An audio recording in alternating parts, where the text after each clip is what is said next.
আজকের এই রেসিপি সাবুদানার খিচুড়ি।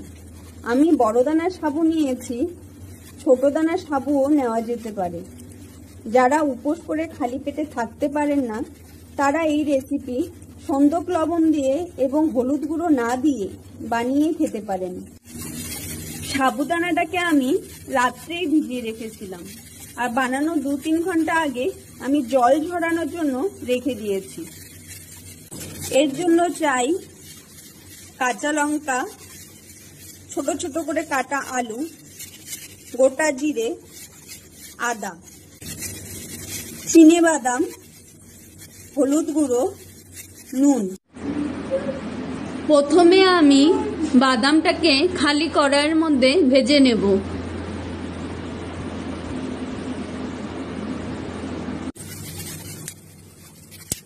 বাদামটা ভাজা হয়ে গেছে, এখন আমি বাদামটাকে নামিয়ে নেব।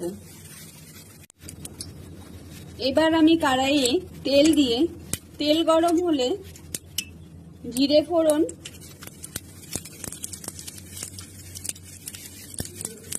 কাঁচা লঙ্কা, এরপর আমি ছোট ছোট করে টুকরো করা আলুগুলো দিয়ে দিচ্ছি।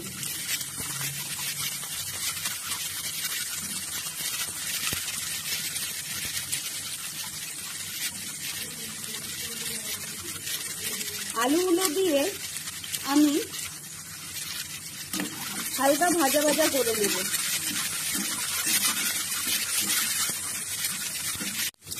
হালকা ভাজা ভাজা হলে ওতে আমি দিচ্ছি নুন, হলুদ দিয়ে একটু আলুগুলোকে ভালো করে ভেজে নেব। আলুগুলো এরকম ভাজা হলে আমি দেব আদা বাটা। আদা বাটা দিয়েও একটু ভালো করে ভেজে নেব। আলুটা এরকম ভাজা ভাজা হয়ে গেছে, এখন আমি দিয়ে দেব সাবুদানা।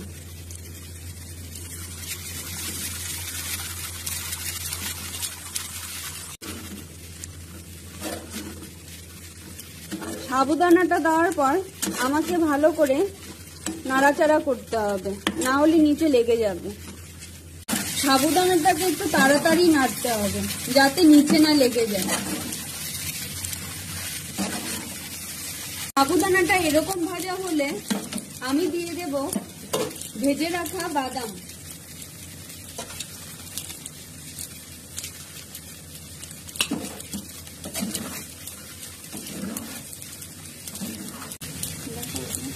আমি ধনেপাতা দিচ্ছি, এটা অপশনাল, আপনারা চাইলে দিতেও পারেন নাও দিতে পারেন, ফ্লেভারের জন্য আমি দিলাম। গ্যাসটা বন্ধ করলাম। এবার এটা হয়ে গেছে, এবার সাবুদানার খিচুড়িটা খাওয়া যেতে পারে।